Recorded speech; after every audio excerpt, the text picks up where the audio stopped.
Dans le but d'informer la population témiscamienne sur les différentes mesures prises dans le monde municipal pour s'adapter au contexte de pandémie du coronavirus COVID-19, voici Mme Claire Bolduc, préfète de la MRC de Témiscamingue. 11h31 exactement. Bon matin, Claire. Bonjour, Yves. Alors, ce matin, encore un dossier assez complet. Encore une intervention assez complète et on a le plaisir d'accueillir Sébastien Lemire, le député fédéral. Bonjour, Sébastien. Bonjour, Claire. Bonjour, Yves. Salut. Bon matin, Sébastien. Bon matin.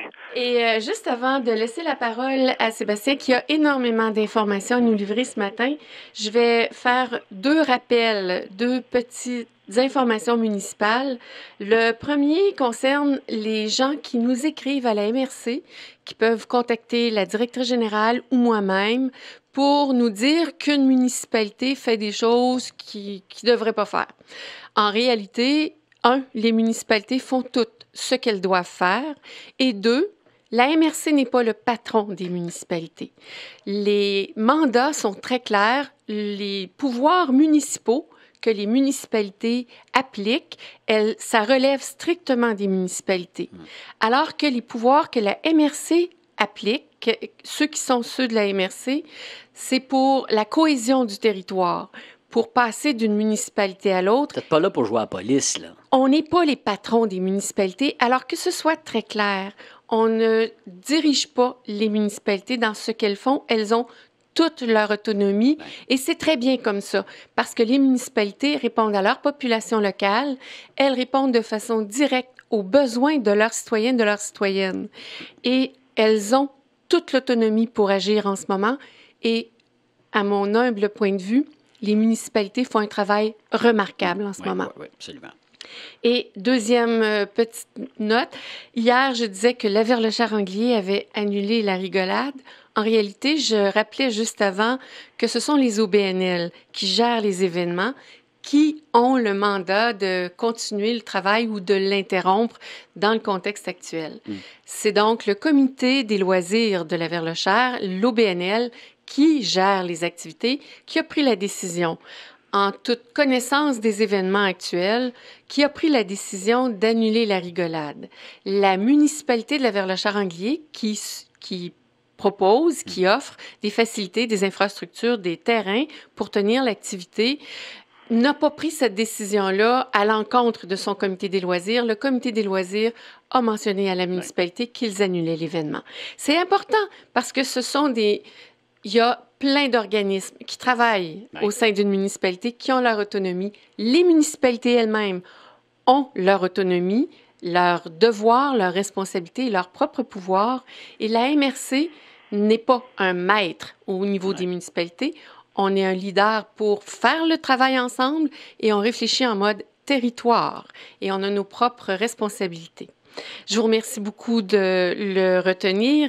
Demain, j'aurai une émission très, très chronique municipale, mais aujourd'hui, la parole est à notre député fédéral, Sébastien. Il y a plusieurs enjeux sur lesquels tu travailles et je sais, pour ma part, que tu y travailles très activement. Tu voulais nous parler des aînés, des travailleurs et des différents programmes du gouvernement fédéral. Je te laisse la parole. Bien, faire le tour parce qu'effectivement, comme mon premier message dans nos premières capsules ou une première entrevue était celui de la patience. Hein. Et malheureusement, la situation présente en demande aussi quand même, mais il y a des choses qui ont bougé. Donc ça, c'est la bonne nouvelle. La première chose, la prestation canadienne d'urgence, la fameuse PCU, on pouvait appliquer depuis ce lundi, donc dépendamment de la date de fête des gens, on peut faire le dépôt et la bonne nouvelle, on nous annonçait au départ qu'il y aurait 10 jours avant le versement des prestations, beaucoup ont reçu dans un espace de 24 à 48 heures déjà les versements. Malheureusement, certaines personnes l'ont reçu même 2 fois. Je dis malheureusement parce que c'est pas un cadeau qui est fait, c'est une erreur et ce montant-là va, de quelle façon ça reste à être fait? Est-ce que ça va être un autre versement qui sera pas fait? Est-ce que c'est un remboursement qui va être obligatoire? Est-ce que ça va être par les impôts? Le mécanisme de remboursement n'est pas clair encore, mais cet argent-là, si vous l'avez reçu en double, si les gens l'ont reçu en double, ils ne pourront pas la garder. C'est important de le dire. C'est important de le dire, Sébastien. Il faut budgéter en fonction de ce qui nous était dû et pas en fonction de ce qu'on a reçu. Ouais, disons-le, et conséquemment, vaut mieux recevoir de l'argent 2 fois que pas en recevoir, mais en même temps, pour pas se faire prendre dans le détour, être vigilant dans les circonstances. Mais la bonne nouvelle, c'est que l'argent commence déjà à être versé, ce qui est plus tôt que moi je m'attendais là dans les circonstances de la prestation canadienne d'urgence. Deuxième élément par rapport à la prestation canadienne d'urgence, quand elle a été annoncée, c'était évidemment pour les gens qui ont perdu leur emploi dans le cadre de la crise de la COVID, mais des gens, exemple les pompiers volontaires ou des élus municipaux, par exemple, c'est des situations qui m'ont été présentées, puis il y a eu des belles batailles qui ont été faites en ce sens-là, et finalement, il y a un ajustement qui a été annoncé par le premier ministre lundi qui visait à pouvoir permettre aux gens de pouvoir travailler une dizaine d'heures à l'intérieur de leur PCU, qui va aussi aider des travailleurs autonomes, par exemple. Donc, on peut avoir accès à la PCU et déclarer une dizaine d'heures de travail. Donc, si un pompier est sur appel et il y aurait un incendie qui arrivait, est capable de pouvoir répondre à cet appel-là sans devoir se dire, est-ce que j'ai à renoncer à ma PCU, par exemple. Donc, ça, c'est un premier ajustement qui est satisfaisant dans les circonstances, mais il y a encore des cracks, puis elles sont importantes. Ces cracks-là, notamment, évidemment, tout ce qui est au niveau des entreprises et des PME. Vous savez, moi, c'est le dossier que je porte aussi au Parlement. Donc, j'en suis d'autant plus préoccupé. Reste que, je vais vous donner l'heure juste là-dessus. Il y a malheureusement un jeu parlementaire qui se passe présentement parce que, heureusement, on est dans une démocratie. Heureusement, le gouvernement ne peut pas utiliser les fonds publics comme il le veut. Il doit rendre des comptes au Parlement, mais il doit aussi surtout faire adopter des projets de loi et voter des crédits pour pouvoir dépenser. Donc, le programme de 75%, comme il n'était pas prévu avant la crise, donc c'est de subventionner 75% des salaires d'une entreprise, peu importe le nombre d'employés, jusqu'à l'ordre de la concurrence de 58 000 dollars environ. Donc, cette aide-là, pour qu'elle puisse devenir effective et qu'on puisse transférer l'argent vers les entreprises, il faut la voter au Parlement. Donc, il y a des ententes qui doivent se faire entre les parlementaires parce que là, ce qu'on veut éviter, c'est d'arriver à 338 au Parlement parce que dans un espace serré comme le Parlement, il y a de fortes chances qu'il y en ait peut-être un dans la gang qui contamine les autres. Puis bref, je n'ai pas le goût d'y aller dans ce contexte-là moi-même, mais j'ai le goût de faire mon travail. Fait qu'à travers ça, entendons-nous. La dernière fois, pour la PCU, c'est un groupe restreint qui s'est rendu à Ottawa. Donc, la même chose pourrait se faire. Et là, on travaille aussi sur d'autres propositions, exemple un parlement virtuel, que les comités puissent continuer à siéger de manière virtuelle avec les outils qu'on peut avoir. Mais d'ici là, ce qui arrive, c'est que le 75% n'est pas encore en vigueur, mais il sera là de façon rétroactive. Le premier ministre aussi l'a annoncé, a annoncé aussi le ministre des Finances que ça serait de l'ordre de 15% de perte pour le mois de mars, parce qu'on compte là, du 15 au 30 mars. Donc, et après ça, pour voir si vous n'êtes pas capable de prouver par rapport à l'année de la comparaison entre mars 2020 et 2019, peut-être aussi entre les mois de janvier, février, la moyenne versus mars, et on constate une diminution. Il y a plusieurs façons de pouvoir prouver cette baisse de revenus-là. Mais ce programme-là, je pense qu'on peut prendre pour acquis qu'il va pouvoir être faite. La question demeure le quand, et pour ça, le Parlement doit rouvrir. Et pour nous aussi, l'enjeu du Bloc québécois, c'est de voir aussi la question des frais fixes. Donc, comment qu'on pourrait, quelqu'un qui fait partie de ce programme-là, qui donc a maintenu le lien d'emploi avec ses employés et les garde actifs, s'il verse bien cet argent-là, conséquemment, il pourra avoir une récompense qui est donnée de pouvoir rembourser un montant des frais fixes. Par les frais fixes, là, les frais de loyer, les frais de taxes, les téléphones, Internet, tous ces éléments-là qui sont des pertes nettes pour un commerce qui ne peut pas ouvrir en ce moment. Alors, ça fait beaucoup d'informations. Est-ce que... J'ai encore du temps. Oui, il te reste du temps parce que moi, j'avais une question. Oui. Sébastien, à titre de député, tu es très préoccupé de la situation des personnes aînées et tu as posé des gestes concrets. J'aimerais que tu nous en parles. Dans le contexte, puis tu sais, là, c'est là où ce qu'on peut se dire aussi que la COVID elle tombe mal aussi parce qu'on aurait été dans un contexte du budget. Hein? C'est ce qu'on aurait fait le mois passé et on se préparait à faire nos revendications budgétaires. Puis c'est un élément qui est important pour le Bloc québécois. Ça fait partie de la campagne, tout l'enjeu de l'augmentation de la pension de vieillesse des aînés et ça, c'est toute la question du pouvoir d'achat qui est fragilisé particulièrement en ce moment. Et on veut agir dans ce contexte-là. Pour nous, il y a deux enjeux. D'abord, la montée le chiffre qu'on mettait de l'avant dans la campagne électorale puis qu'on pousse encore, c'est celui de 110 $ par mois. Mais surtout aussi de pouvoir la rendre accessible à tous dès 65 ans. Donc, de permettre un moment où ce que les aînés jouissent encore d'une certaine qualité de vie, enfin plus grande qu'à 75 ans normalement, mais qu'ils puissent y avoir accès. Mais il y a d'autres enjeux aussi parallèlement à ça, la baisse du prix des médicaments, l'accès à Internet haute vitesse pour les services essentiels, l'accompagnement de Service Canada. On le sait, nos bureaux de Service Canada ont été fermés, mais dans certains cas, les aînés qui voudraient remplir une demande de service, n'ont pas accès à Internet et il faut trouver des moyens de pouvoir s'assurer que personne ne soit laissé pour compte dans les circonstances. Et donc, il y a des revendications qui sont faites fortement en ce sens-là. Et mon chef Yves-François a envoyé une lettre là, à Justin Trudeau pour pouvoir préciser cette volonté-là d'agir pour renforcer le pouvoir d'achat de nos aînés, leur autonomie. Et ça devient une question de dignité aussi, là. Et Sébastien, si les aînés, justement, ont besoin d'aide pour compléter un formulaire alors qu'ils n'ont pas accès à Internet ou qu'ils ne sont pas à l'aise avec Internet, ils peuvent toujours contacter votre bureau pour pouvoir se faire accompagner. Ça va me faire plaisir, évidemment, de pouvoir le faire. Puis on aide aussi beaucoup de citoyens en ce sens-là. Bon, c'est sûr que dans ce contexte-là, le premier réflexe, je demande toujours aux gens, si vous êtes capable, référez-vous au site Internet lemire.info et de remplir le formulaire adapté parce que nous, on reçoit l'information, on est capable de la traiter puis de revenir vers les gens. C'est ce qui est plus pratique, mais effectivement, dans le cas, si vous n'avez pas accès à Internet pour remplir un formulaire, vous n'êtes pas plus capable d'aller voir à notre site Internet. Je comprends ça. On a toujours notre numéro de téléphone, 1-800, le 1-888, 567-6433.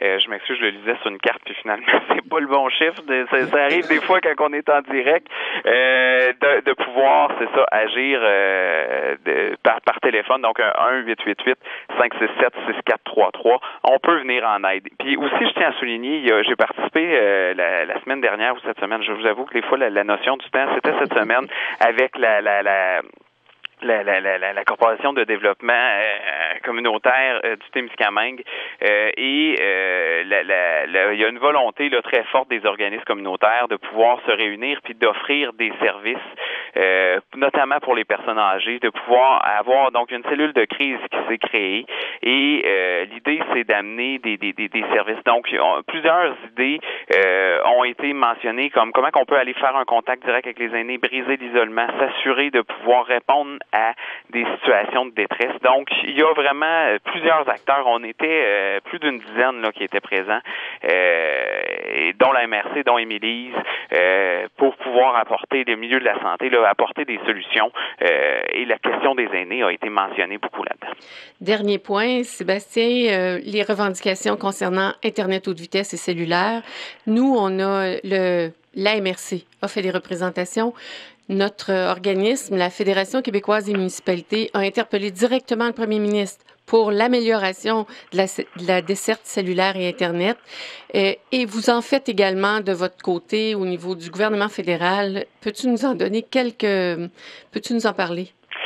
Ça, moi, c'est l'élément sur lequel, vous savez, je veux dire, c'est mon principal cheval de bataille. Je veux pas faire un pléonasme avec ma première priorité, mais elle a toujours été là. Et bon, malheureusement, comme le comité de l'industrie ne siège pas, moi, ce que j'avais réussi à obtenir, c'est de faire en sorte que le comité de l'industrie allait siéger, puis c'est ce qu'on aurait dû faire ces temps-ci, sur toute la question de l'accessibilité à Internet, la question des coûts d'accès à Internet. C'était le sujet, donc de faire venir des experts et que tous les gens puissent contribuer, voir c'est quoi la situation réelle. Et particulièrement pour moi, la situation en région plus rurale est extrêmement préoccupante. On a des témoignages de nombreuses personnes, puis si vous en avez, continuez, puis via le site Internet, c'est particulièrement facilitant, ou appelez-nous pour pouvoir nous présenter c'est quoi votre situation, que ce soit, et on les recueille, on fait un dossier pour mettre de la pression. D'abord, mon collègue Martin Champoux, qui est responsable du lien avec le CRTC, envoyer une lettre au ministre Bain-Guilbeault pour pouvoir, et aux compagnies de téléphone, pour pouvoir s'assurer de plafonner.